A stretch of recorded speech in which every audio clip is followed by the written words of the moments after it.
Jordan. Oh, a spectacular move by Michael Jordan. Pushing 5 to play in the third. Kobe. Crawford. Hogan. Bring it home, Kobe, baby. You are now tuned into the chat room. Your favorite baller's favorite podcast. Welcome to the chat room. This is the first ever episode of the chat room. Right now, we're joined by Coach Francis. What's going on, man? We got MJ in the building. What's happening? We got Dwayne in the building. Oh, none. We have SA here. Yay. And I am the senator. And this whole concept is just a basketball conversation. It's a group chat that expanded more, and we decided to turn it into a podcast. So we're going to be releasing it once a week. Make sure to subscribe, make sure to tune in, make sure to share it to everybody that you know. So let's jump into some of the topics right now. The first topic will be which 4 players do you have on the Toronto Raptors Mount Rushmore? Let's start with Coach Francis. That's easy. So I'll go with DeRozan,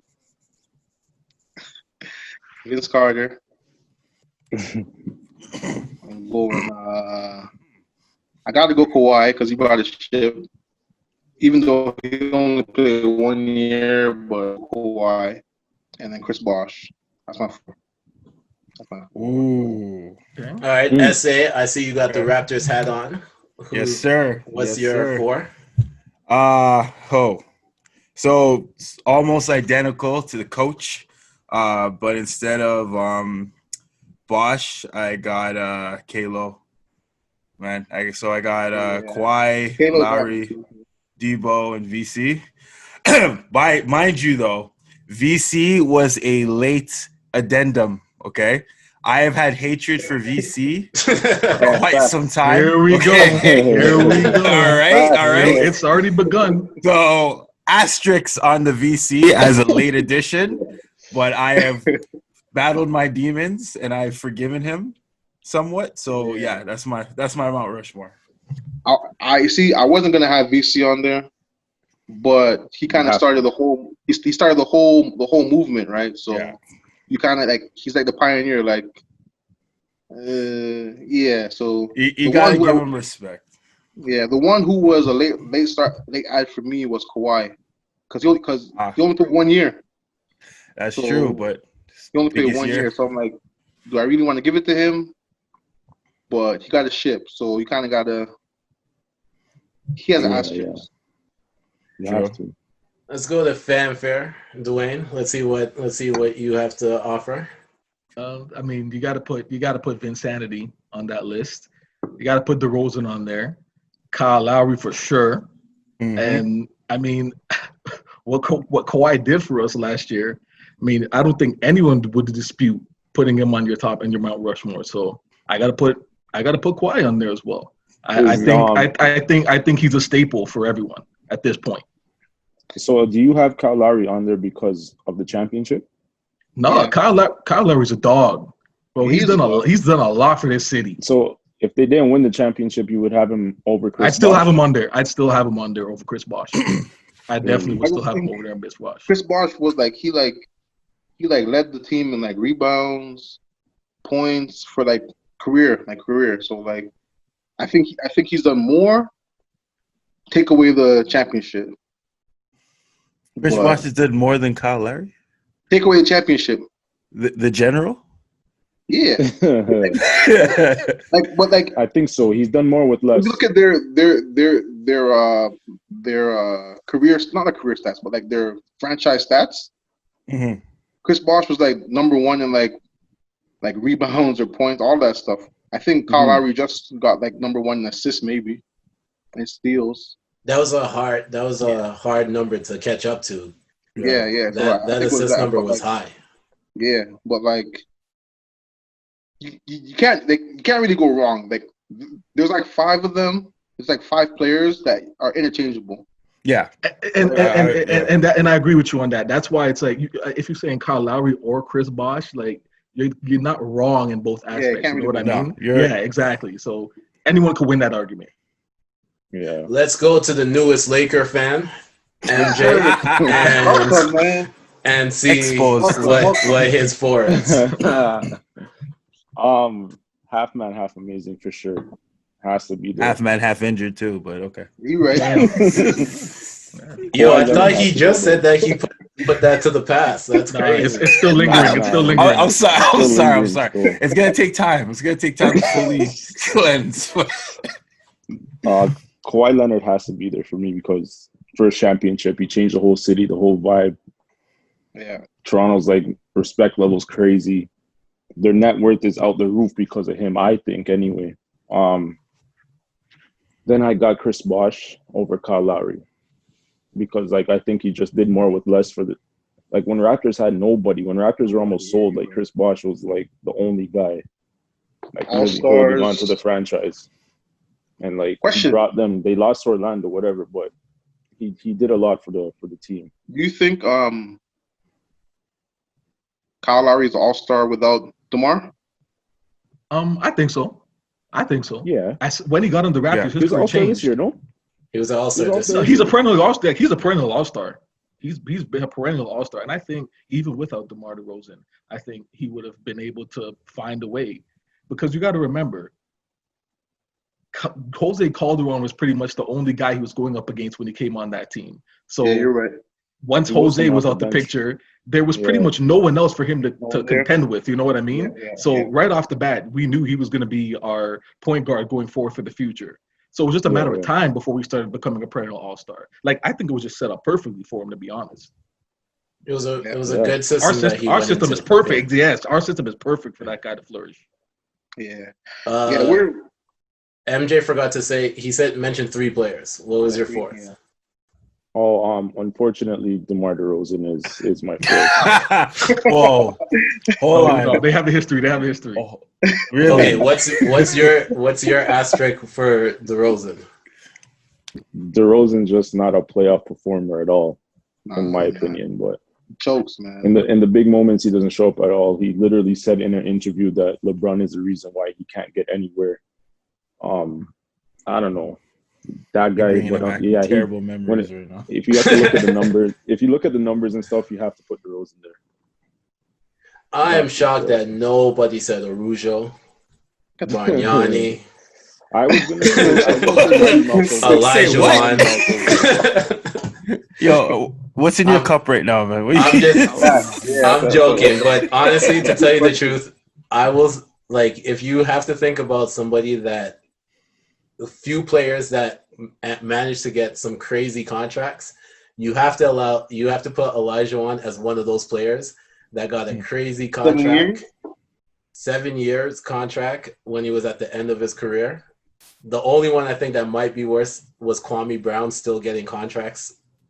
Yeah, I have to agree with that. It was insane. But honestly, for me personally, my 4 would have to be Vince Carter, Lowry, DeRozan, and Kawhi. And I always wanted to say Chris Bosh, but because nobody else brought a championship to the city, I have to put Kawhi there. It was we knew what we were trading for when we traded DeRozan. We thought that was going to be that piece that got us over the hump. Mm-hmm. And he delivered in the 1 year that he was here. Yeah. And left. Just to put it in perspective, just think about how hard that is to do what that man did. You come somewhere where you don't even want to come. They basically shipped you to Siberia. Basically, is what he was saying. Like, that's the analogy people are using. Like, you're going to Siberia, Antarctica, and this guy said, "You know what? I'm not going to complain. I'm not going to argue. Let me help you guys." This guy helped us to a championship. We won the title. Like, you know how hard that is to do. And then on top of that, you were smart enough. My argument would be though for that, I think we could have got to the finals with DeRozan there and no LeBron in the East. Absolutely not. I think so. I don't think Philly or Milwaukee. Because if you look at the games, like Kawhi wasn't the only, he was producing obviously, but like you look at Van Vliet, Siakam, all those guys were up like 22, 23 points a game.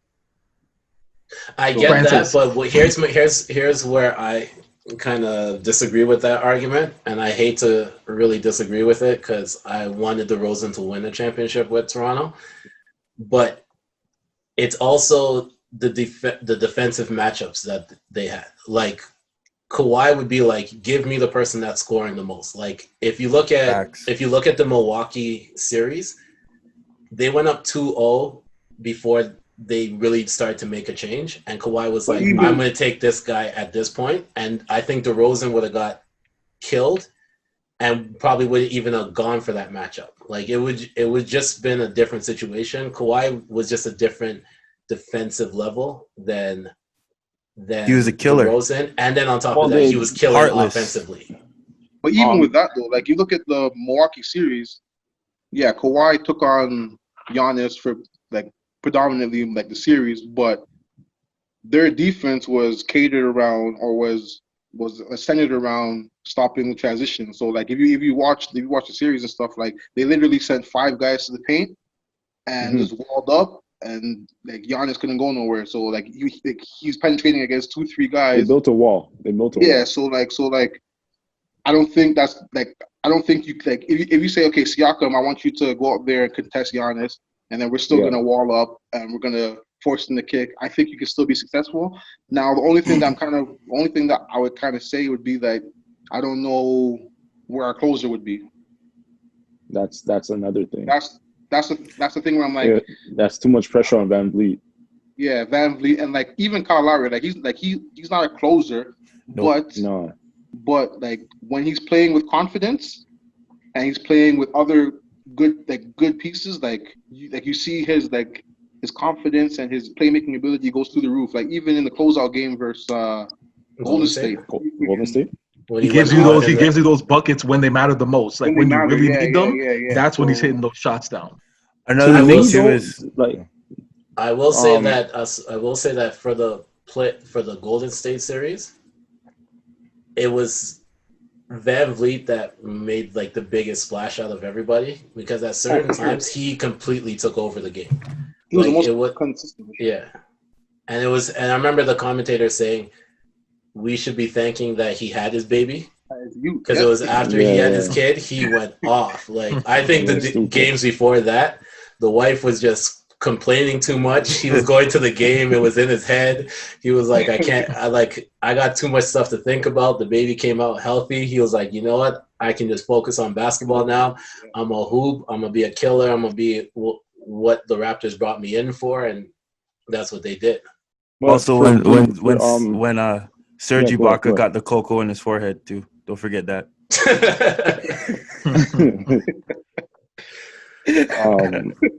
I don't see like if DeRozan were on the Raptors, I could see them beating Milwaukee because of the defense that they played on Giannis. It might have went 7 games, but I honestly don't think that the Raptors would have beat Philly. No way. I don't think so. I don't think so. That was a mental toughness game like that.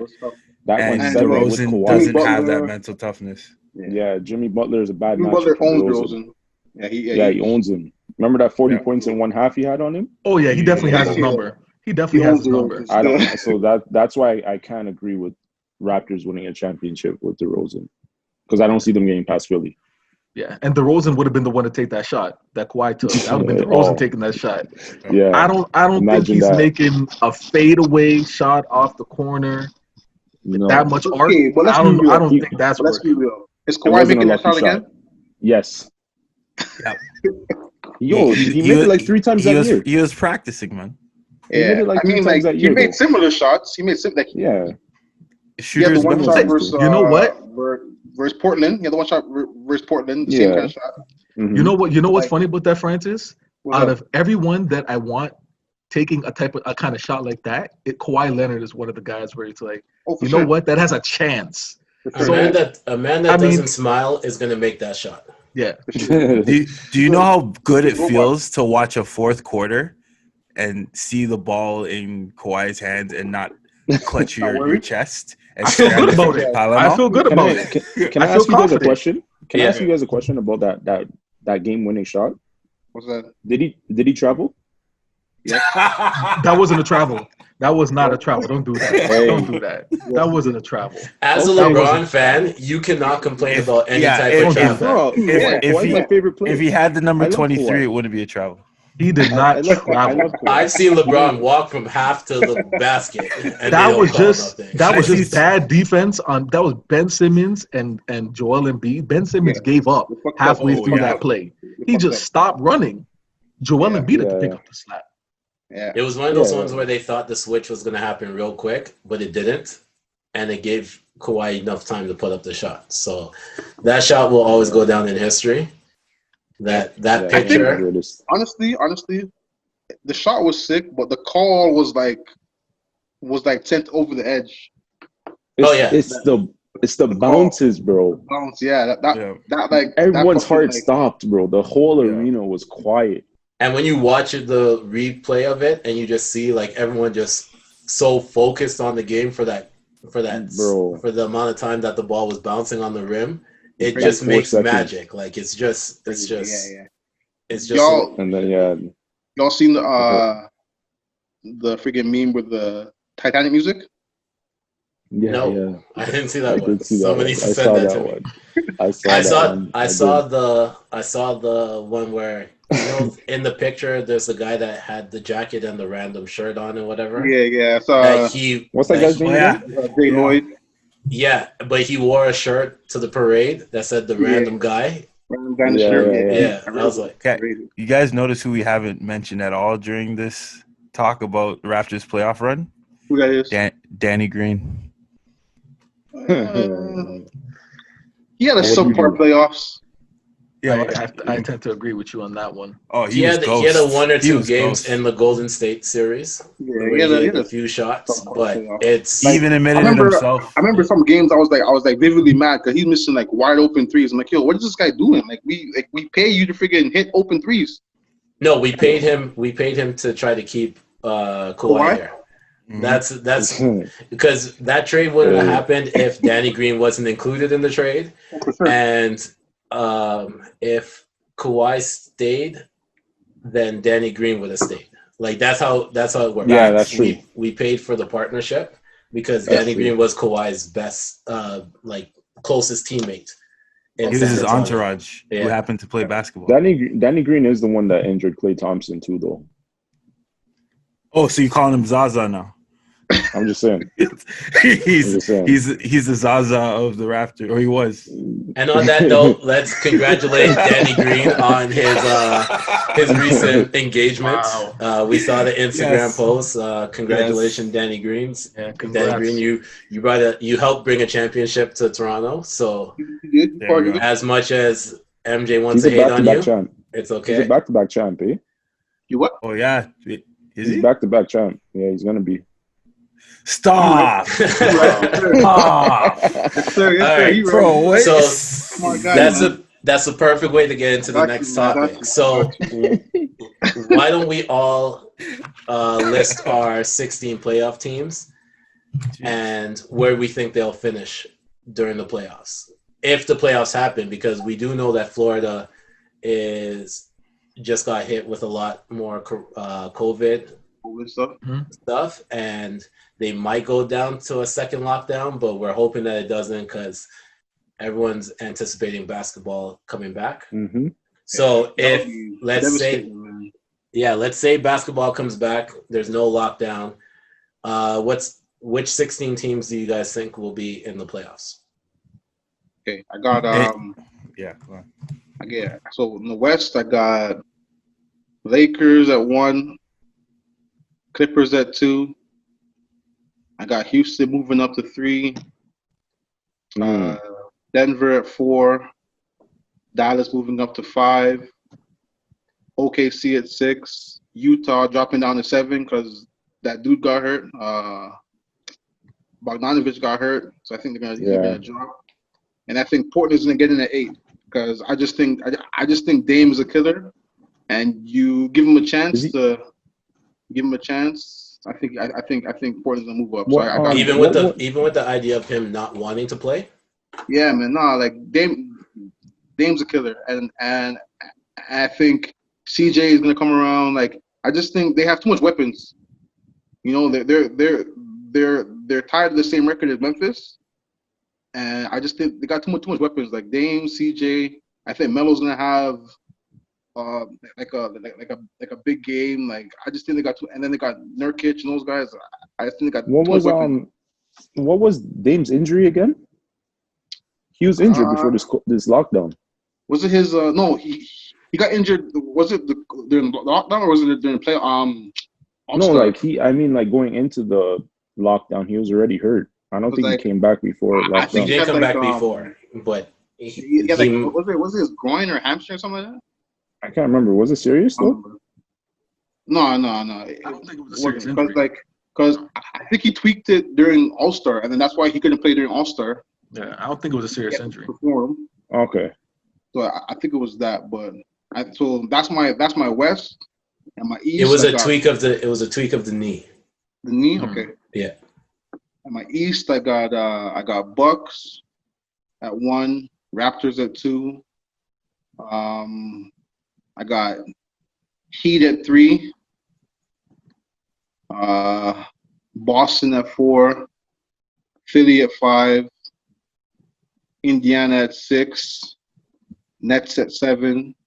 And I think Wizards are gonna catch Orlando and make the 8th spot. So that's what I got as my.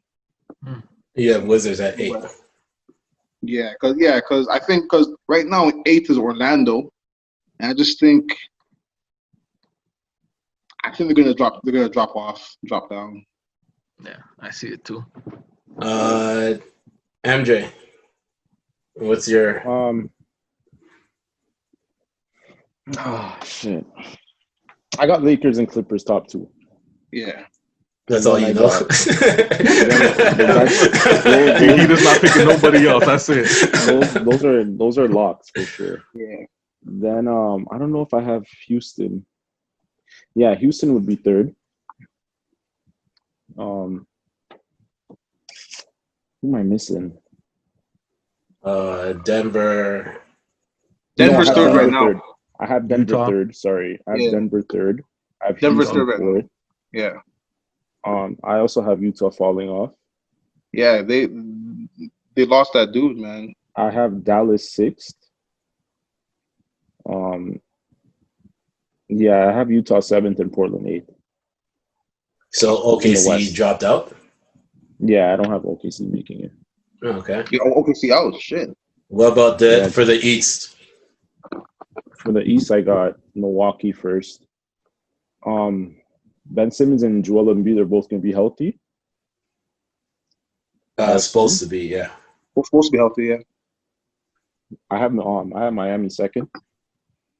Damn. I have Toronto 3rd. Whoa. I have Philly 4th. And then I don't have Brooklyn making it either, but I can't remember who I replaced them with.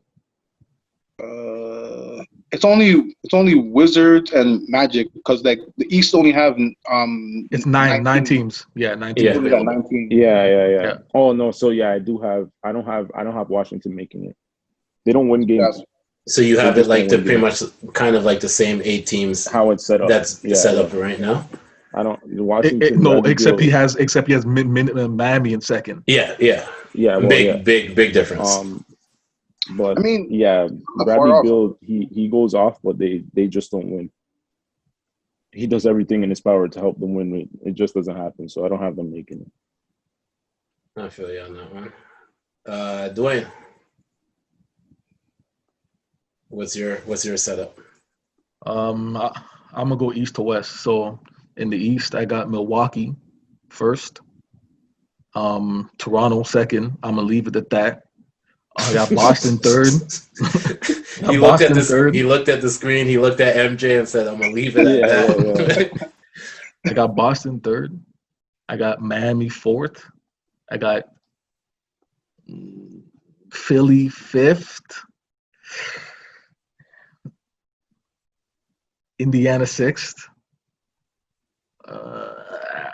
I would say I'll keep Brooklyn at 7. And you know what? I think Beal's going to do a little something.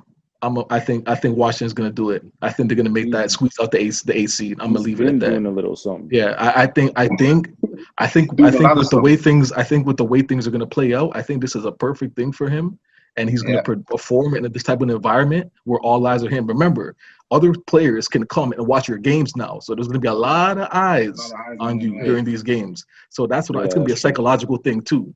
When you see your peers watching you play, like you weren't able to do that before. So I think Washington's going to squeeze that out. And for the West, Lakers 1, Clippers 2. You know what? I think Utah. I think I'm going to put them at 3. I think I will because Jokic is 25 pounds lighter. I think that'll help. Denver. So you mean Nuggets? Shoot. Nuggets. Yeah. Like Sorry, Utah, Nuggets. third? No, Nuggets. Denver. Denver. Okay, yeah. Denver. Utah 4th. I think with Gobert and Mitchell with that whole COVID issue, I think they've kind of patched things up with that. So I think they should be okay. So I'll leave them there. Houston, I got them next up. Dallas, OKC, and you know what? I think I'm going to leave Memphis in that 8th spot. I love the way Ja Morant plays, explosive player. I think they're going to hold that 8th. Okay. Yeah. SA. All right, so seeing as how you only get 8 games pretty much, I don't see much changing in the current positioning right now. For East, I think the way it is right now with Milwaukee 1st, Toronto 2nd, Boston 3rd.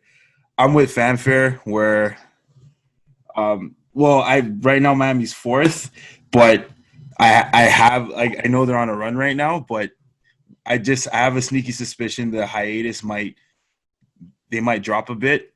So I think there might be strong contention between Miami and the Pacers for 4th, 5th, like them swapping spots. I have Philly. I also agree with Fanfare that Orlando might have a struggle keeping that 8th seed, and that Washington might sneak up and grab it. But yeah, I don't pretty much see much changes in the East. Especially with just 8 games. But for the West, I have LA 1st, begrudgingly. Clippers 2nd. Y'all hating, man. Y'all hating. I love it. I absolutely love it. All right, I'm gonna say something wild, but I think with the NBA pretty much doing this new format to get Zion in. To New Orleans were putting up a run when Zion came back. I think there's a potential upset in New Orleans, and Portland. I think that Dallas and Memphis are in danger. Honestly and truly speaking, I think Portland's hungry, especially considering how close they came last year. And how hungry Dame is. And I think they might take advantage of the fact I don't think I take that back because I just remember Dame talking about possibly not wanting to play. So I don't know if he's as hungry.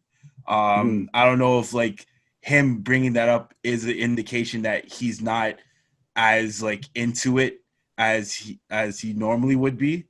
But I definitely think, especially with Zion, this is his rookie year. The NBA is pretty much bending over backwards to get him back into this, and he has the support of the league. I think New Orleans has a chance to kind of make some moves, at least make it magical. But yeah, those are my standings.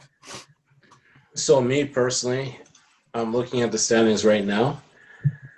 For the East, I have it pretty much the same, except I don't think Brooklyn's going to make it.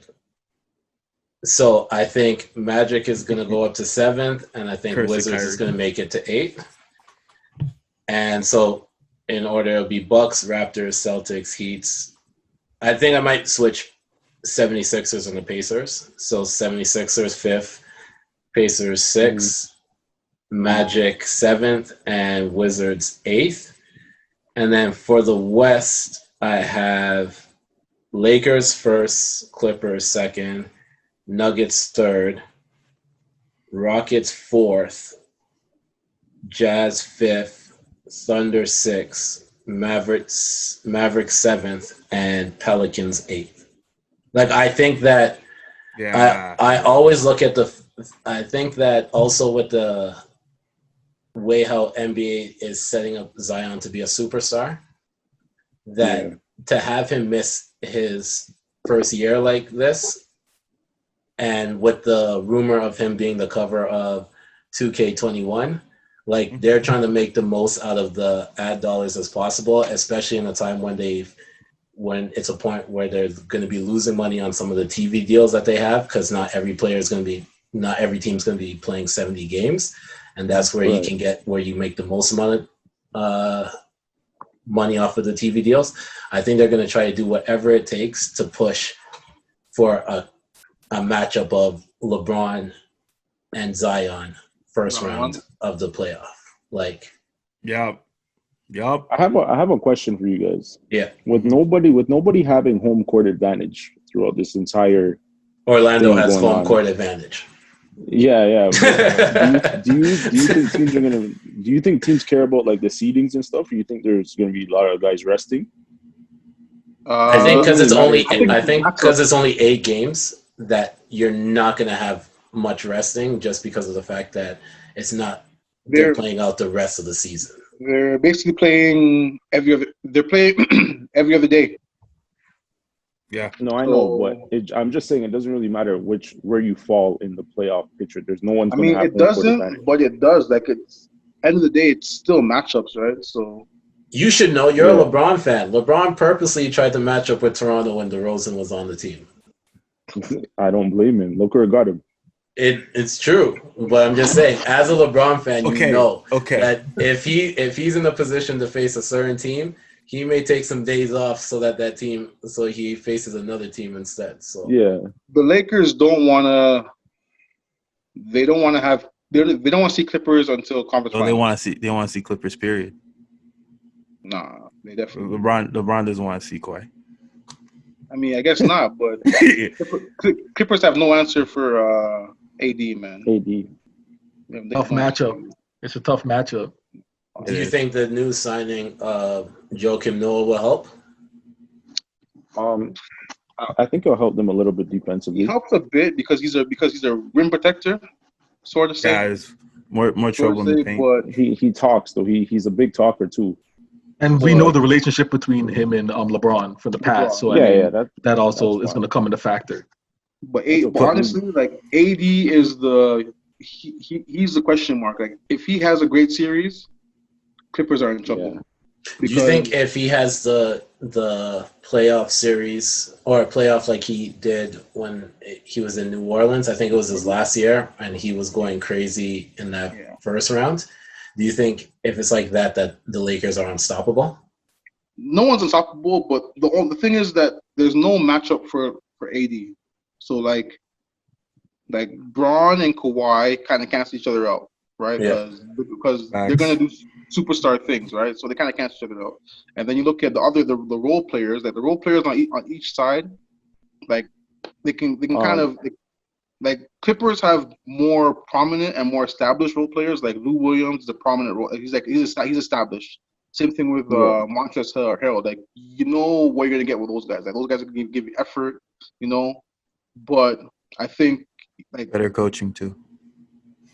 I mean, maybe. Like Doc Rivers is a better head coach, but if you're looking at experience, Lakers have 3 former head coaches on their coaching staff. Not even that. Like Doc Rivers his starting lineup has only played like 11 games, right? Together, yeah. But they're like 9-2 together. So yeah. Oh no, they're 10-1. They only lost to the Lakers. Yeah.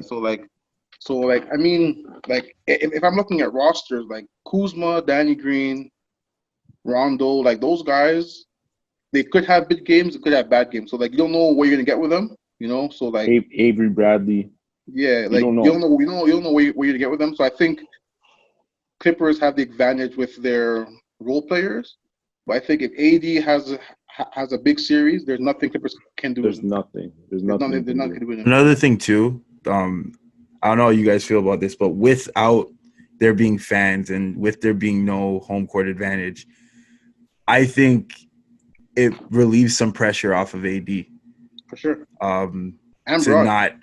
And Braun, but Braun handles pressure better, whereas AD, this is his first year as a Laker, and so much was done to get him on the team. So much, and I mean he's been doing well, but I'm just imagining that weight off his shoulders could make him like dangerous. Like that's my fear. I mean, let the record be clear. I do not want Lakers to win. Matter of fact, I want them to lose in the most fantastic fashion ever. But I have to give credit where credit is due, and I think AD might emerge we might see his final form. SA wants Lakers to lose first round, Game 7, buzzer beater. Oh yeah, shots. but don't sleep on the Dion Waiters pickup either. Eh? That's what I'm saying. Yeah, And on top of that, the rosters can go up to 17. Yeah, I know. So Lakers can pick up Dion Waiters and J.R. Smith if they wanted to. Yeah. That's a very valid point. So who do you guys have in your conference finals and finals? And who do you guys think is going to win it all? I think everybody has Lakers Clippers in the West. Yes. I got Lakers Clippers and then No. Who said no? No, we said yeah. agree. They agree. They agree. Calm down. Calm down. But the heads off there. Yo, coach was ready to go off. Yeah, coach started staring at that Zoom like Michael Jordan staring at the tablets when they're in the last dance. I think Lakers Clippers in the West, and I think the East is like I kind of have Boston Raptors. I think Boston matches up really well with the Bucks, and I think Kemba is like a legit killer. He's a closer. And I think the emergence of Jason Tatum. I think Boston has more weapons to throw at them. So I got Boston beating the Bucks. So I got Lakers, Clippers, Boston, Raptors as my conference finals, and then my finals I got Lakers, Boston, and Lakers winning in 5. Oh yeah, Boston going all the way? Yeah, I do. Because Kemba always gives Kyrie problems. Yeah. Kemba always gives him that work. It was the Charlotte team though. It wasn't just Kemba. That Charlotte team. The team gave them problems, but Kemba put up 30, 35. Kemba always put up numbers. Yeah, that's true. Like it's a solid. He went at Lowry's neck. So yeah, that's what I got. I have Lakers Clippers in the West Finals, but I also I have Philly and Milwaukee in the East Finals. I'm sticking with my pick. I picked Philly at the beginning of the year because I picked up Al Horford. They just got to figure it out. If they have those two in the low post, they could be a problem. They're a matchup problem for Milwaukee as well. So I actually have Philly. I was worried about their depth at the beginning of the year. Yeah. But now all this rest. That's what I'm saying. So I actually have Philly going to the finals to face the Lakers, and Lakers winning 4. Lakers winning. You think it's a clean sweep? Yeah, I'm sorry. All right. Essay, what's who do you have in the conference finals, and who do you have in the finals, and who do you think is winning? So Lakers Clippers. My East is a bit difficult. Raptors. It can be a Raptors Bucks the way the placement is, right? Or could it be? No, it can be a Raptors Bucks. Based off of the way I read the standings, it could be Raptors Bucks. So I have Raptors Bucks, and then I have Don't freak out, MJ. I have Raptors, Clippers. 7 Hey, games. no problem. No problem. Oh, who wins in 7 though? You know Clippers. what? Okay. Obviously, I got Clippers, Lakers in the conference finals, and for the East, I got to jump on the bandwagon too. I got Milwaukee Raptors conference finals. Thank you. You know what? I think Siakam has developed into a great player. I think this whole Raptors, the cohesion of that team, I think they've learned a lot. They have that championship DNA still embedded in them. I think a lot of people in the NBA are underestimating just how good this team actually is. No, So, that's facts. All right, MJ. I see you. I definitely got the Raptors. No, And they've surprised a lot of people this year, for sure. oh, Like, definitely. I just don't know who their closer would be. closer is, yeah. That's That's why I have them one thing with losing. them too. I mean, we've been seeing that Siakam has been turning into that guy over the course of the season. You've been seeing those games. Nice. He's got the ball at the end of the game. He's taking those shots, and he's made a couple of them. Like, not all of them, but I mean, the team's going to be healthy now. Yeah. So I think Siakam is in a place in his career right now, in a place where he's taken on that role as, give me the ball, I'm going to make something happen. So I have faith in him, and I think he can get them to the finals again. I really do. I can see it. But they've been carrying a team that's been mostly injured. But the thing is, I don't think we have enough to beat a team like the Clippers. Yeah. So I think the Clippers will beat us in 6. Okay. So you just got 1 game less than me, but we're about the same. Yeah. So mine is I think we're all in agreement. Lakers, Clippers in the West. In the East, though, I have Raptors, Heat. I had the Heat at 4th place, and I think the Heat, with the dogs that they have on their team and the rest that they were able to have at this point right now, I think the Heat could take out Milwaukee.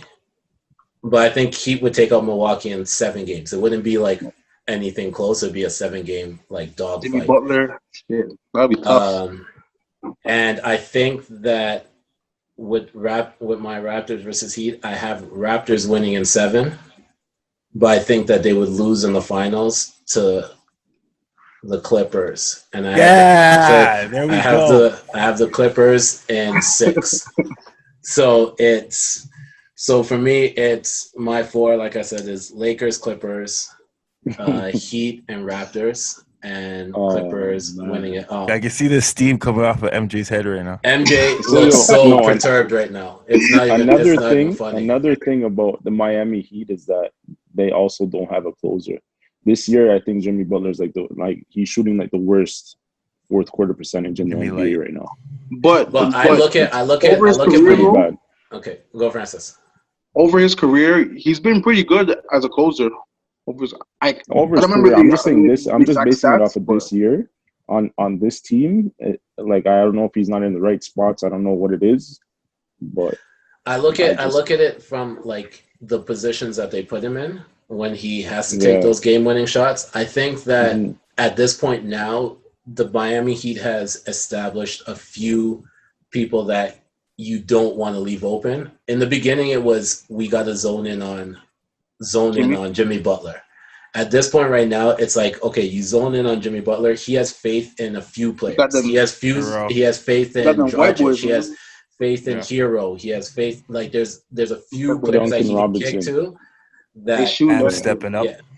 Yeah. So like I think with all of that, they are a dangerous team to face. And I think in the playoffs where it's kind of a slower grind them out type game, that works more towards Miami because they will slow it down, but they'll also like if they need to speed up. And the addition, like we said, the addition of Iguodala, I think Iguodala is a playoff player.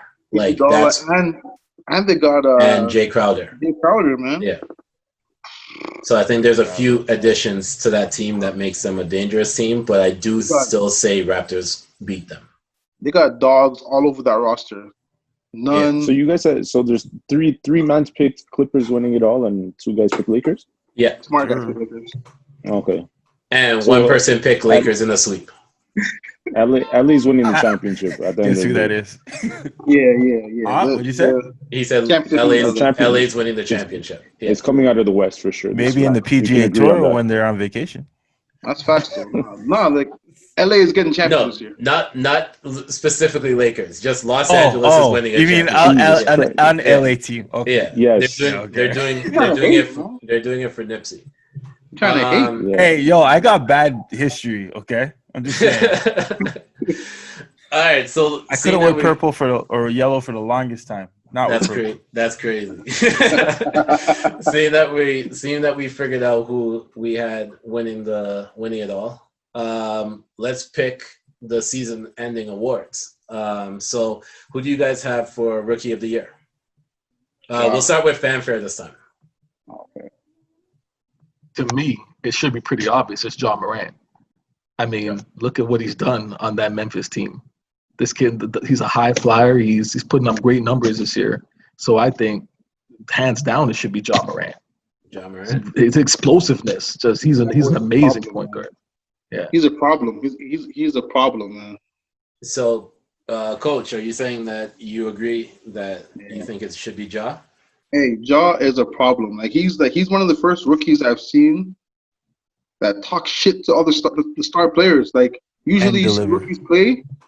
Usually you see rookies play and they're just like they're like tentative, like they don't want to like they're walking on eggshells. They don't want to really exert themselves really. But Ja, he plays like a vet. He plays like he's already a vet. Yo, he went at LeBron, man.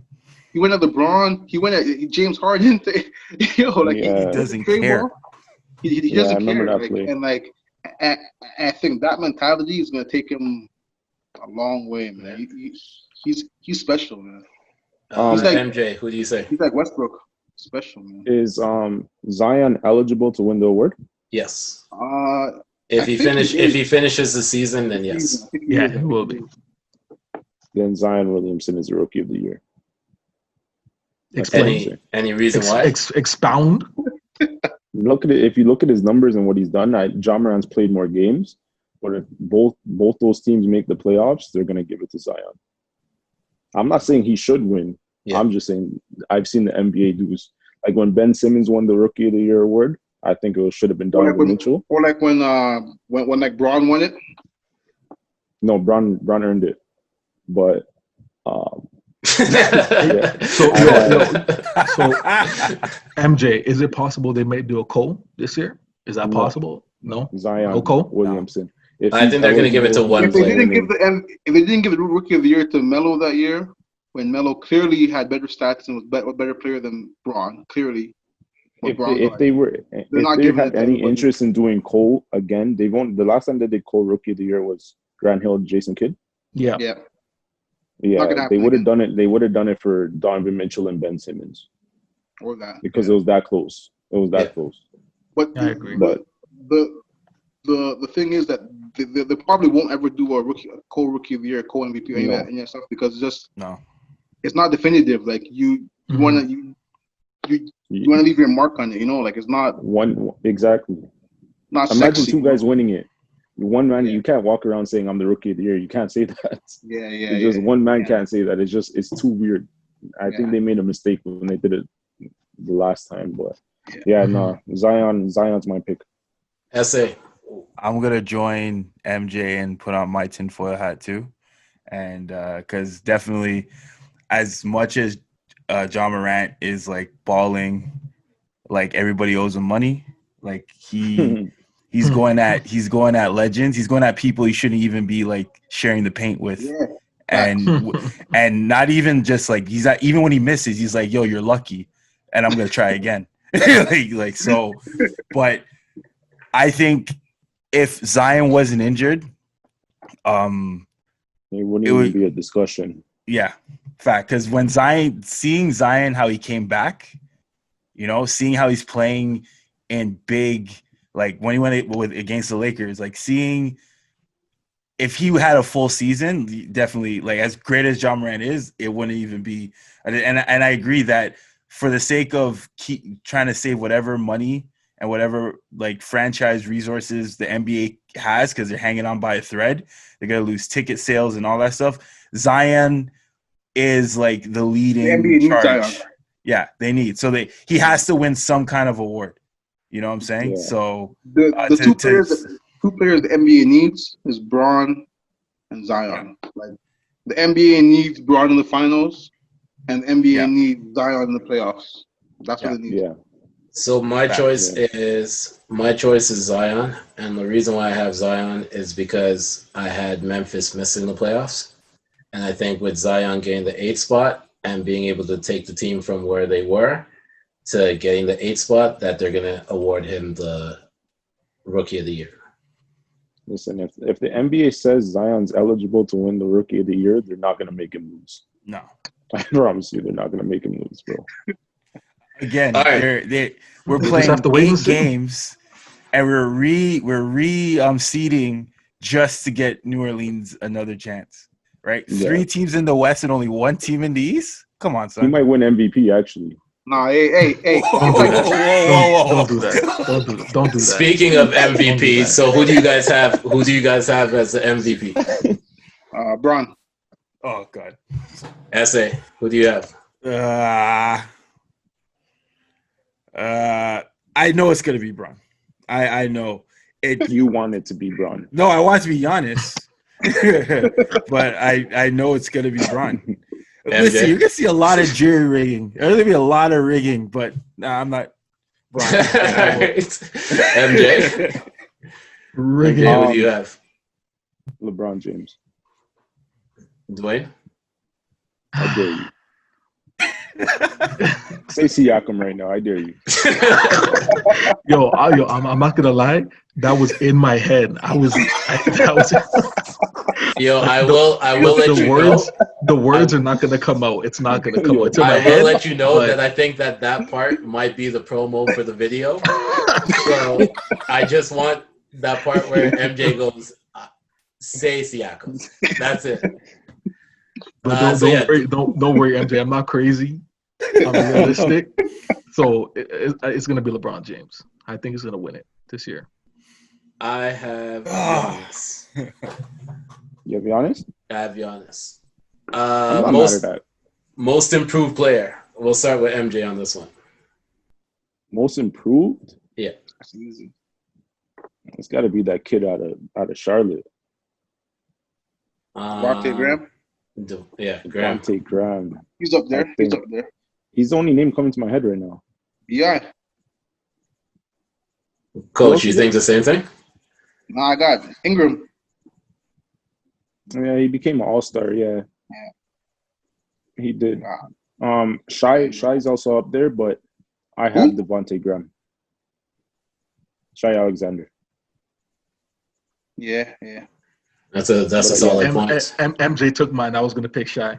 You're saying Shai? No, I didn't pick him. No, he chose. Yeah, that's what I'm taking. I'm picking. That kid's he's incredible. Like what he's doing for OKC right now, that kid is hooping. So yeah. SA? So no one's gonna talk about Luka? No, there's no not most improved though. Nobody. Not most improved. Yeah. I got Ingram. I see it. Bam's up there. Well, Bam was up there, but Bam. but it's. I think for me, it's tight between Ingram and Bam. Here's the thing for me. Like, Brandon Ingram, just to me, his game hasn't changed from last year. He just got more shot attempts. That's all. That's how I see it. And more room to grow, or more room to work. That's it. Devontae Graham, if you look at his numbers from last year to this year, it's almost like a 20-point increase, I believe. I'll have to check that, but it's crazy. It's insane amount. They brought in Rozier to be the starter, and then Graham pretty much took over. Took his spot. Bodied that. Took his spot. That's fucked up. up. I think it's him. Personally, for me, I think it might be Shai. And the only reason why I think so is because at OKC, OKC team, nobody expected them to even really make playoffs, even though they made the trade for Chris Paul when they did the Chris Westbrook Paul's Chris Chris Paul's Paul's been hooping, killing, right? but Shai's been hooping too. So I think if depending on where they land in the standings, if I have to go with the standings that I did give earlier, I would have to give it to Shai because he played a crucial role in that placement. You of had where they are. OKC getting in, right? I had OKC getting it, yeah. And not last one, but sixth man of the year. Who do you guys have? We'll start with Fanfare. You know what? I mean, the way he's been playing again this year, he's been pretty. I mean, he's consistent every year. The man wins the award every year. I think Luke can get it this year. I think Luke can get it this year. Should be Just put his name on it. Williams award. I think he can. Lou Williams. I mean, the man is just consistent. He's a perennial sixth man. But He's been hooping again this year. the one guy who I have up there as a dark horse is Freddie. Van Vliet. Yeah. Do you think that him missing as many games as he did will cost him compared to Lou? It might. Yeah. Like I have Lou winning it, Yeah. but I wouldn't be surprised if Freddie got votes or if he was up there because even though he doesn't start the games, he always finishes the games. His impact is felt on the court. He's solid. So, but yeah, I have just put Lou Williams' name on the award. On the award? Lou Williams award. Essay, who do you have? Well, I'm glad Coach brought up, Mr. Fleet. Yeah, because again, we wouldn't have won last year if it wasn't for him. Anytime he was brought on from the bench, game changed, and he definitely should at least get put into the conversation. But it's Lou. It's gonna be Lou. Yeah. MJ. I think history is going to be made this year, and I think for the first time it's going to be two guys sharing that award, and they're both going to be on the same team. I give it to Lou Williams and Montrezl Harrell this year, both of them winning. They're a duo off the bench. It's not even just one guy. They flow. They complement each other so well off the top. So I have both of them winning it. And for me, I have Lou Will winning it. Like I feel like as a player, he does the same thing that Jamal Crawford did, where he knows that he could be a starter, but he knows that he'll get more shot as the sixth man. So he just goes on there and he just kills coming off the bench. And yeah, man. Yeah, there's really no. If he wins again, they just gotta change the award for real. Just put his name on it. Yeah, put his name on it. Have a guy dribbling left. And just make it. And Folger? Just make it his. Yeah, make it his. but like, what was I gonna say? Never mind. It's all good. All right, let's move on to the last award, Coach of the Year. Let's start with SA. Mr. Nurse. Coach? Yeah, I agree. Nick Nurse. Nick Nurse, eh? MJ? Say something then. Hold on. Something. I wanted to let David finish. Yeah. Oh, sorry. No, I was saying like with Kawhi leaving, everyone thought the Raptors were dead in the waters, and for them to still be competitive and in conversation for the first in the East, I think like everyone kind of knew Lakers were going to be good. Everyone kind of knew Clippers were going to be good. Everyone knew Bucks were going to be up there, but like most of the people said, okay, well, Raptors lost Kawhi. They're going to be I think somebody said earlier in the year that they weren't going to even make the playoffs. Yeah, missed playoffs. That's crazy. And like 3D. It was 3D. That's crazy. Yeah. That's crazy. And like for them to go from missing the playoffs after winning the championship to now being in the talks for first or second in the division, I think Nick Nurse is gonna get it. Or if he doesn't get it, he's gonna get a lot of votes. Yeah. MJ? Nick Nurse. I have Nick Nurse winning it. Dwayne?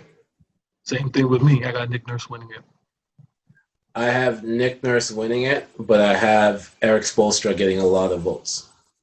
We got a first unanimous first clean sweep of the night. Yeah, of the whole night.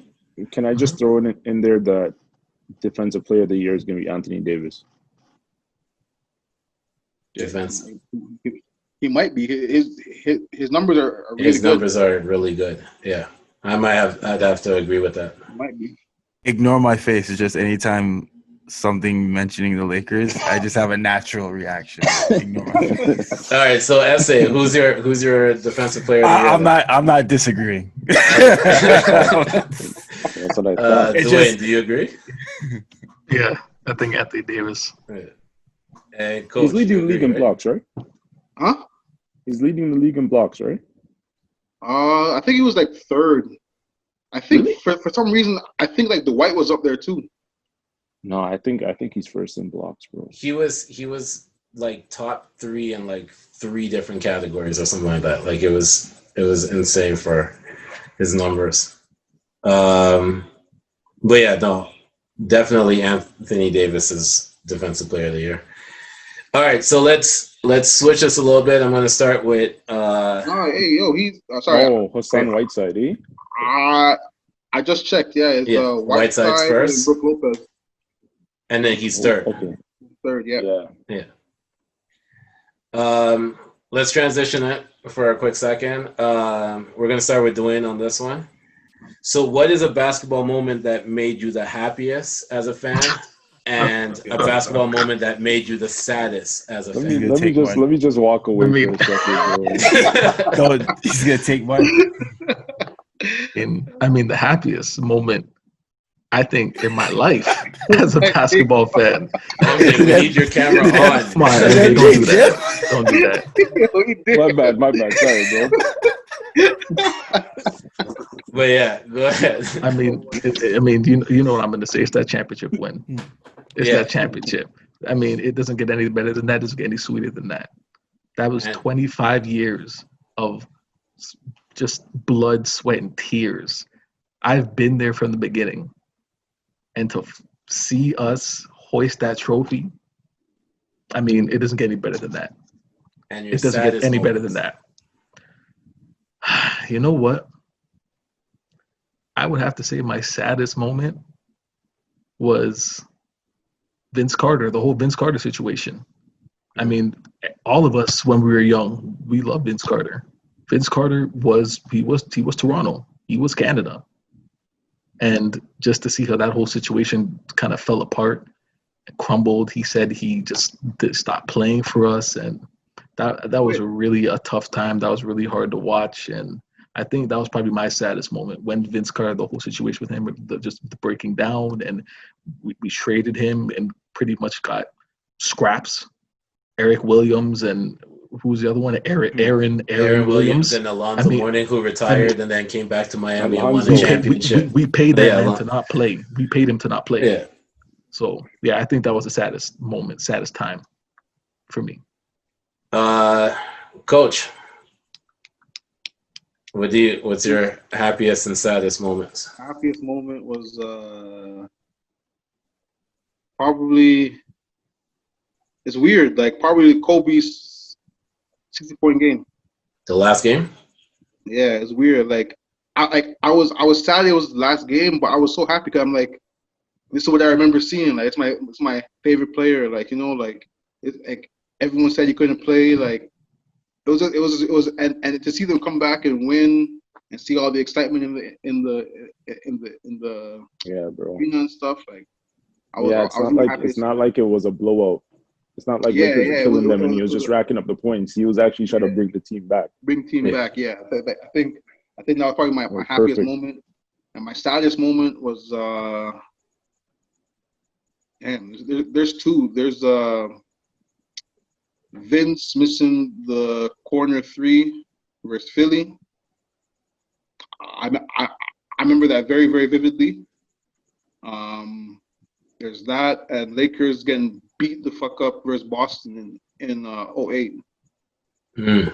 Oh, that fun. I was distraught, man. I was distraught. They got freaking beat by like 40 in game 5 or game 6. They got destroyed. I was like, It was tough to watch. yeah, I was distraught. I was so mad. I was so mad. But yeah, I think those two would be probably my saddest. And yeah. And then Kobe for your happiest. Yeah, 60 point. Yeah. Essay. So my happiest moment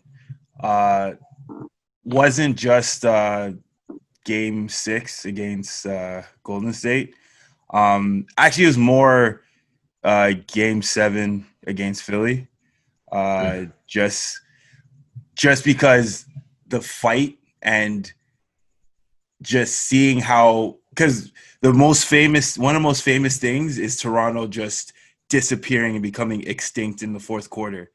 And to see us fight and rally back and seal a fourth quarter, that to me wrote like that spelled out the rest of the series for me. That now because when I used to host playoff viewing parties for Cineplex, and one of my lines that you commonly use was, "I hope you guys have your heart medicine ready because we're about to be taken for a ride." Because one of the hardest and most heartbreaking things is being a Raptors fan. But when Kawhi nailed that shot and seeing Embiid just ball his eyes out, that to me was like, yes, finally we're a dominating force and not like someone getting dominated. So that to me was my happiest. That's it. I don't know if you've seen it, but MJ was shaking his head no the whole time when you said that last part. You can't be happy that a man's crying his eyes out, bro. Of course I can. Of felt course for I him, can. Bro, I was laughing, man. And the memes, I watched that over and over and over again, man. The memes are Matter of crazy. fact, I should get a T-shirt with his face on it. Solidify my happiness. Saddest moment was Vince Carter. That was one of them. Because I was a kid. That was my first jersey. That was the first game my dad took me to go see. And the game I went to go see was when he was coming back off of injury, and he just didn't. It is not even that he played bad. It just felt like he just didn't want to play. I think at that point he just kind of checked out. Yeah. But actually, worse than that, the saddest moment, and MJ, don't say anything. Every time, like LeBron would just beat the shit out of us. That was like I hated LeBron so much so. And even though everything I say about him not being the GOAT is facts, that's not the drive. The drive it's just I hated him for that. LeBron too? So, huh? The whole even worse, having fans just like we're LeBron now. I'm like, no, don't accept that. Come on, man. Yeah, bro. But yeah, those. But that's the past, and we're champs now in the future. Now and in the future. So yeah, those are my moments. MJ, happiest and saddest moments. Happiest for sure is the 3-1 comeback, Cavs versus Golden State in the finals. Because when they were down 3-1, the amount of messages I was getting, phone calls, saying that it's over, LeBron is done, and then just to see them battle back and come back and win it in 7 was actually very crazy for me. Saddest, shit, I don't know what my saddest moment was. It might have to be when LeBron crumbled in against Dallas in 2011. Yeah, that was hard to watch. Like him only averaging 18 points in the finals was crazy, but I just didn't know like what was gonna happen next, if this was gonna happen every time he went to the finals with Miami. He didn't have a ring yet, so like it was that would definitely be probably the saddest. Especially with all that hype. Not one, not two. With all that hype. All that right, hype, not one. all that. Yeah. Because he had me saying it too.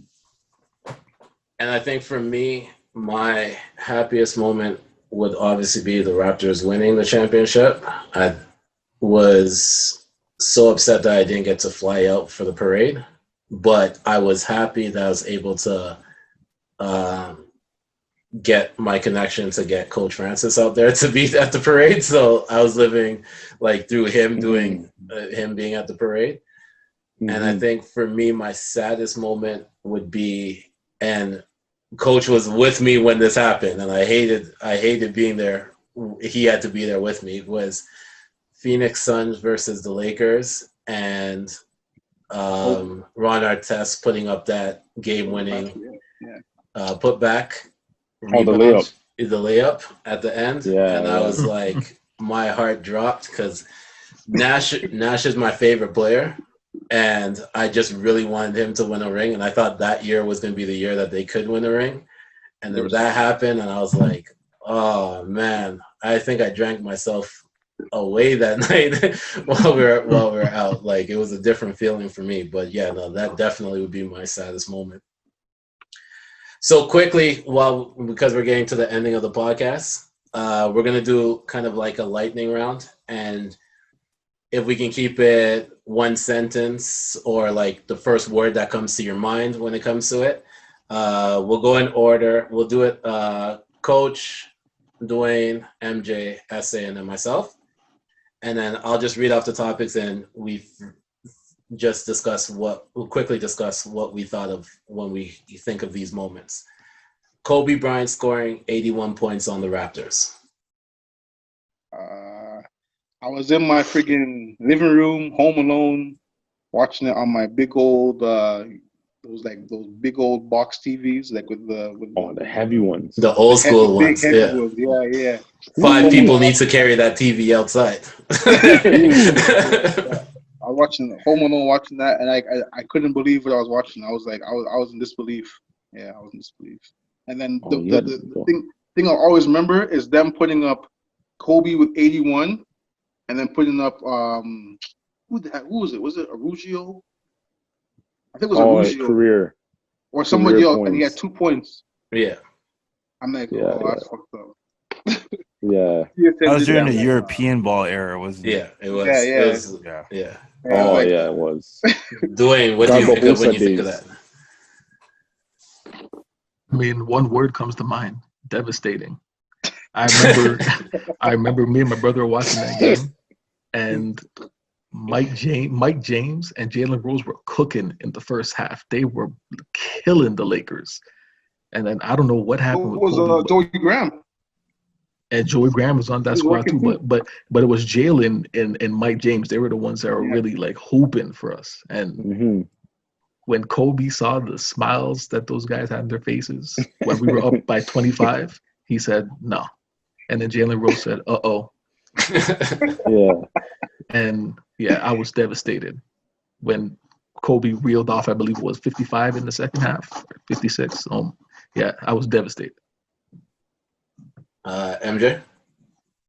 I was home. I wasn't like a big Kobe fan or anything. It was just crazy to watch him get to 81. And like, it was just insane the way he was doing it. And then to see, like, that was my first, obviously didn't see Wilt, but like seeing 81, I don't know what the closest I've probably seen before that. Was probably like 60. So to see someone get 81 was just unbelievable to me. Essay? Trash, because that's how I thought. Like, at that point, kind of written off Toronto.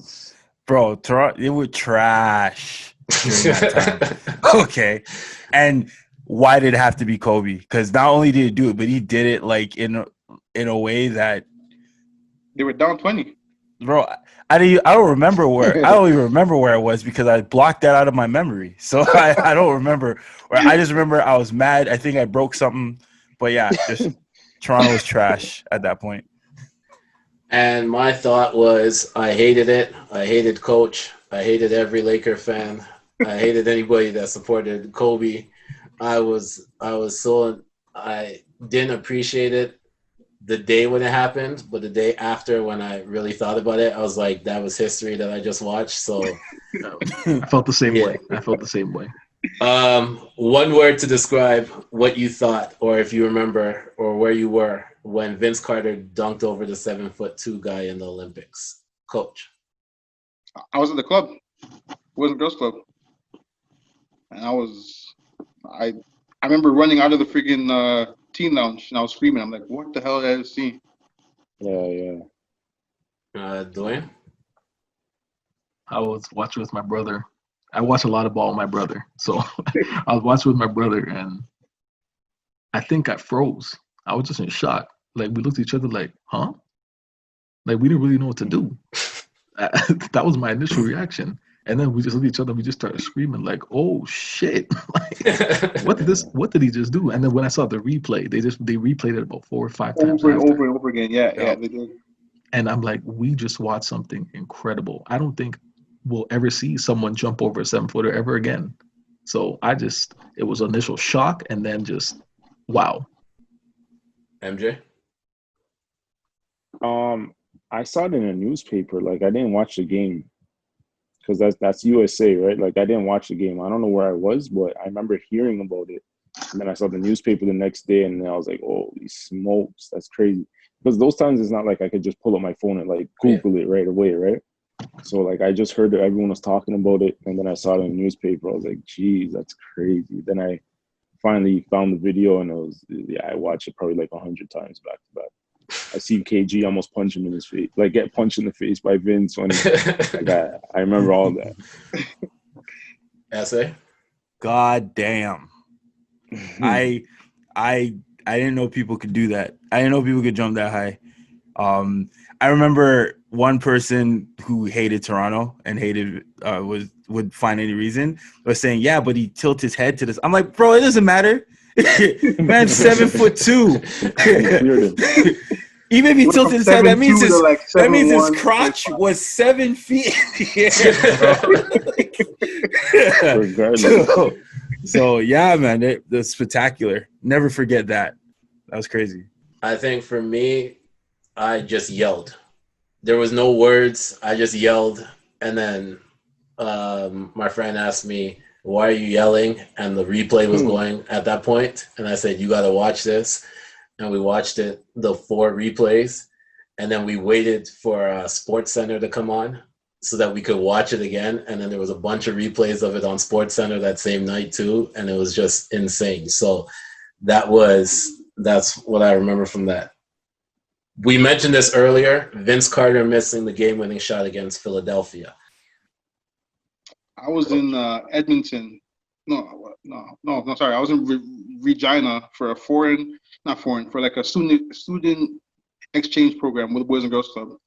And I remember all the adults went to go watch it at the bar, and I was sitting down in the people's house that I was staying at, and I legitimately started crying. Like I was so distraught. Like I was so like, and like I'm sitting over at these like white people's house in Regina by myself in the basement crying, like legitimately crying. And like at that time, like Vince Carter was like one of my favorite players, you know. So I'm like the fact that he missed it, and then like I just felt like my whole heart just stunk, and I was distraught. I was done, man. Dwayne? Yeah, I gotta agree with Francis. My heart sunk when he missed that shot, and I knew right then and there that was the beginning of the end for us, for that team, for the Raptors even getting as far as we did. I just had a feeling. I just said, you know what? And I think Vince knew it too. He had a look in his eye, just like, I don't think we're gonna get here again. I think everyone knew. And that's how I felt in that moment. MJ? I was at home when I watched that, but I was more upset than anything else because I was just like, it doesn't even look like he's trying to make the shot. Like, and then the whole thing about him like going to graduation and all that stuff just came into it. I just felt like it was just I also felt like it was the beginning of the end. Essay? Same. It was between 2 of my favorite players at the time, and one felt hungrier than the other. And I was the same way, where I felt like, does he even want to be here? Maybe he wants to go on an early vacation. I think his heart was out of Toronto, in my opinion. Knowing that he went to go to a graduation, it added to the narrative, like, he's not that serious about this. Like, he's already looking for a way out. but it was still painful for me as a Toronto fan, but because I was already like kind of losing love for Vince Carter and because AI was my guy, it wasn't as painful as like other moments. So it's my take on it. I think for me, it was mixed emotions because I thought Toronto could make a run that year. And when he missed that shot, I was sad because he missed a shot, but I was also happy because I thought that might be the only chance AI would have got to win the championship. So like I was kind of like a mixed emotion when it came to it because when I looked at the Philadelphia team, it was not the strongest team. But then you had this guy that had nothing but all heart, just playing the game, and injuries didn't matter to him. So I was happy to see him move forward, but I was also still really sad as a Raptors fan that we didn't move forward. At the end of the day, we all knew Lakers were winning the championship that year.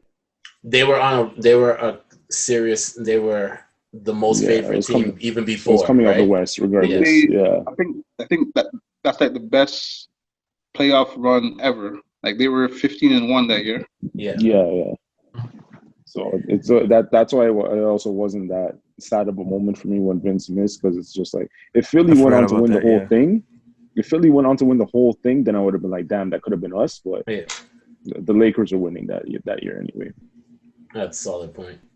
MJ's final shot as a Bull. Coach. That's going way back. I was young. I was like 9 years old.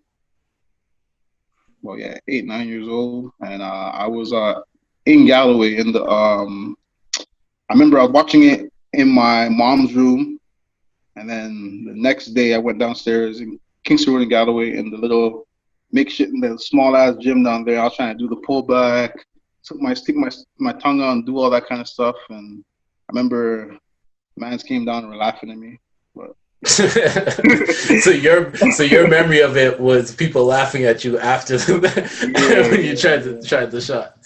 Yeah, because the older guys would never let me ball with them. So like Chubbs and those guys would never let me ball with those guys. So like I'd always be in the gym early and trying to shoot and trying stuff, and then all these guys would come in the gym, and then I'd have to go sit and watch until I got older, and then Dwayne.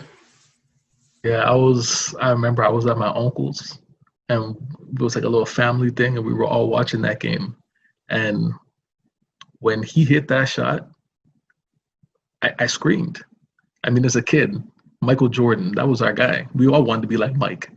So when he hit that shot, I screamed. I was doing what Emmett Francis did. I'm doing the mimicking. I'm doing all that stuff. I'm doing the whole shot. So. Yeah, I think in that moment, I was just elated. And that's what I remember the most. My dad, he was going crazy. My brother, my uncle, everyone was just going nuts. Like, what did we just see? Like, we just witnessed something magical. Like, it was a special moment. And to be able to share that with the family, that's something I definitely won't forget. MJ? I was a kid, so, like, I was young. So, like, I just remember my whole family going crazy. Like, I have family from Chicago. My mom picked up the phone right away, called my uncle in Chicago. It was a crazy moment for everybody. Like, everybody was rooting for Chicago at the time. It was crazy. It was like everyone's team. It was the Chicago Bulls, Michael Jordan. They just wanted to see him win. So, I mean, it was just – I don't really remember much, but I just know it was a crazy moment. Essay? Same. I had family over. The thing is, most of them were Jamaicans who aren't really interested in basketball. They're more football, but because it was, playoffs to five, because in Jamaica, whoever is the all-star, that's who they root for. It went crazy in my house. It was funny because everybody was crazy, but then I had to explain what actually happened, and I'm young, but I understood more what was going on than they did. But yeah, I remember it was in Toronto. I was at home. I even remember it was like those tube TVs, and just I think my uncle jumped up and knocked over a chair and broke something, and I'm laughing because I'm like, you don't even know what basketball. Yeah, he was mimicking the whole celebration. He just didn't want to be left out. You know what Jamaica's like. Yeah. So that's what I remember. And for me, to tell you the truth, I didn't actually get to watch it live because I was living in Jamaica at the time. And that's when the TV channels only really had 2 stations and none of them were carrying the game. So I didn't watch it until I moved back to Canada, which was in July of that year. And my uncle showed me the game and was like, this is the greatest player ever. And that's what got me back into basketball, because I used to watch it when I was younger before I moved to Jamaica. And then I got back into it when I moved back from Jamaica. So watching it there and seeing that shot, I was like, that might be the player I want to like try to be. And then I saw Steve Nash and I just wanted to start shooting and passing the ball. So that's how it worked. We got 2 more. LeBron scoring 25 in a row against Detroit. Bro, like the crazy thing about that is that I was a big Detroit fan. So like I'm watching this in my sister's room. I watch a lot of basketball on my own, okay? So anyways, I was watching it in my sister's room, and I remember like screaming like, somebody stop him. Like, why aren't you guys stopping him? I was so confused because he kept doing pick and roll and driving right down the middle to the cup. And I'm like, why isn't nobody stopping him? Like, why are they sending the double? Like, why aren't they, like, what's going on? I was so pissed off. And it wasn't until I watched All the Smoke this year, and Rip was on it. And he was talking about how they were all mad because their coach didn't want to double. And it kind of brought some, like, joy to my heart. I'm like, I was saying the same thing, like, 10 years ago. So I remember that, yeah. Dwayne? Your friend's coach. I was just about to talk about that All the Smoke episode, and I was going to bring it up because I was a Detroit fan at that time too. Like I have a family member that works for the Detroit Pistons for PR. So when that happened, I was pissed. I'm like, what are you guys doing? Like, nobody is going to put pressure on LeBron. There's no double coming. That's the first thing I was thinking about. And what you said, when Rip explained it, I was kind of relieved a little bit. I was okay, there we go. I get it now. But sense. Yeah, I was. But in the moment, I was pissed because I didn't know what was going on. I'm like, how was LeBron doing this to you guys? So yeah, I was upset. MJ, let's hear what LeBron's fan has to say about this. I was surprisingly very happy. All that what a shocker! Going on. What a shocker! I was going crazy in my house. It was just me watching the game, but I was going crazy. It was 2-2. I was like, yeah, man just kept scoring, but he looked tired. I was like, oh, when it went to overtime, I was like, oh, I don't know what's gonna happen, but he pulled it out. Cavs won. Then it was up 3-2, but I was just like, can they still win the series? Like, I was excited, but I was just like, I wasn't too confident. Guy went off. Yeah, exactly. So, I was very, very happy, but it didn't end up in a championship anyway, so it's okay. SA, that made you laugh. That made you smile a little bit before you had to talk. I just wanted to point that out. I don't even know if I should say this, but during this time, I was actually a LeBron fan. Wow. I know. I mean, not much is going on with the Raptors. I take that. Yeah. I was on a love-hate relationship with the Raptors. Again, I'm still Vince Carter era, then the European basketball era with Babcock and Colangelo, and that piece of shit, that mess. Yeah. And LeBron was and LeBron was an underdog. I always have a soft heart for underdogs. So, and especially when like he's a star whose team doesn't live up to that. Superstar. Huh? It's my time. So I liked it. I'm always a sucker for an underdog story.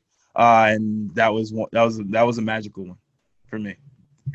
And for me, I just thought that this was like his real blossoming moment, coming out moment. This was going to be the moment that's really propelled him to superstardom.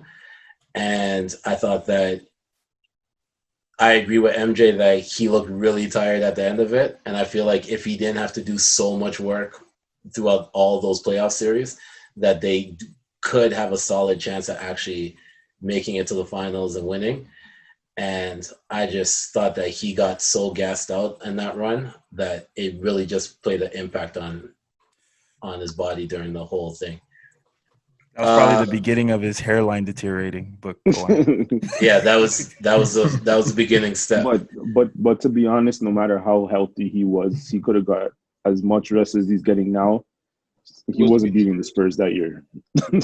He wasn't beating the Spurs that year. They had a crazy game plan. The Spurs was crazy that year. And the very last one, we'll keep it to real short on this one. All right. The Malice in the Palace. Coach. I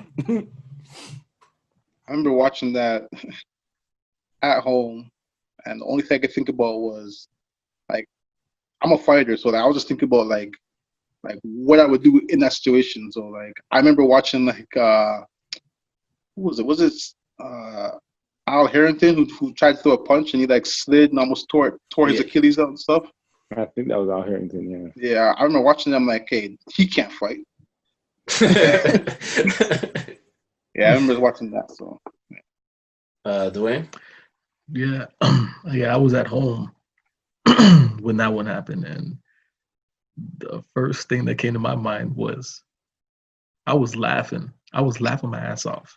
I thought that was the funniest thing I had ever seen in basketball. I couldn't stop laughing. Like, I'm watching drinks being thrown. I'm watching guys running all over the place. Like, I thought it was the most hilarious thing I've ever seen. So it was comedy for me. It was just comedy. MJ? It was crazy for me, like, watching it. Like, I've never seen a brawl like that before in sports. And I was wondering, like, do they continue the game? Like, what's going to happen next? I was really interested to see like the suspensions and stuff. I think Ron Artest missed a whole year, no? Yeah. Him and Steven Jackson missed the rest of the year. Yeah, so like it was just crazy. Hesse? I loved it, man. That was pay-per-view. I loved every moment of it. I watched it so many times. I was laughing, watching the overweight coaches and assistant staff trying to stop it. I'm like, nah, you ain't got no chance. It was crazy from start to finish. They should make a movie about it, honestly. I think that for me personally, I thought that I saw myself kind of being like the Ron Artest in that situation, like trying to stay out of it. But if something hits me, I'm just going to go crazy. Like, that's what I thought at that moment, because I was like, if I was in that situation, I'm usually trying to be like the peacemaker or be out of it. I would definitely Ben Wallace. And Coach, we're not going to talk about that. But that was just my opinion on that one. So I think that this was a great episode, first episode of the chat room. Do you guys have any final words? We'll start with Essay on this one. Raptors in 6. That's all I gotta say. No, I think this is great. I'm excited to see where this grows. You know, I'm excited for future episodes, and I had a great time, great discussions, great conversations, and I'm so excited when I see Lakers get upset. That's what I'm really looking forward to. Perfect. Also, Essay, I know that you're going to be working on something that should be yes. soon. So what? Yeah, I am working on a podcast. It's called Talks with the Chatterbox. It's planned to be released Canada Day, July 1st. It's 2 weeks Wednesday now. So stay tuned. Should be a fun time. Perfect. MJ? I'm looking. I hope this goes on until the end of the NBA Finals, so me and Francis can really take over this show and just take it to new heights. You know? Wow. But this should be fun. I'm looking forward to it. Perfect. Dwayne? Yeah. I'm looking forward. to just working with you guys and just talking ball and looking forward to the season coming back. Hopefully Florida can get their shit together. But yeah, yeah. So yeah, it was a pleasure, and just looking forward to just keep podding with you fellas. Coach. Yeah, I mean, I'm excited, man, because like it's crazy because like the outside public doesn't know, but like we have conversations like this all the time, right? So every day, and like these things go on for hours or days for like one conversation. So like that, to see this kind of manifest and kind of grow into something that it is right now, I'm just excited to kind of see where it goes on and where it expands to. You know, like bringing on guests onto the show and like a whole bunch of stuff that we have planned. But yeah, I'm really excited, man, because like there's not really a lot of ball podcasts out there with just regular people on it, you know. So like, yeah. So I'm really excited, you know, because as I said, like we do this all the time. So like just to kind of transition from literally talking in a WhatsApp group with 12 dudes in it to now kind of throwing into like the podcast realm, you know. It's exciting. So yeah. Dope. Make sure that you tune into the Chatroom Podcast. It's going to be on anywhere that you listen to the podcast. Also, make sure to follow the Instagram. It's the.chatroompod. It's live right now. Make sure to follow. We definitely will follow back. And also, if you have any takes on any of the conversations that we've had during this podcast, make sure to email your thoughts at thechatRoomPod@gmail.com. That's thechatRoomPod@gmail.com. And if you are lucky enough to come up with a very smart take or a different take from any of the people that we've already discussed today, and we managed to read it on the next podcast, you might be in for a prize. So get those submissions in. We are all going to be a part of it. We're all going to read it out. We're all going to agree on which one we think is the best. And if we do really like it, then we'll read it on here and you will get a gift certificate or a gift card or something. It'll be something that you can use. Trust me, you'll like it. But this is the Chatroom Podcast, your favorite baller's favorite podcast. And we are out. Hey. No, bro. Peace. You guys already know.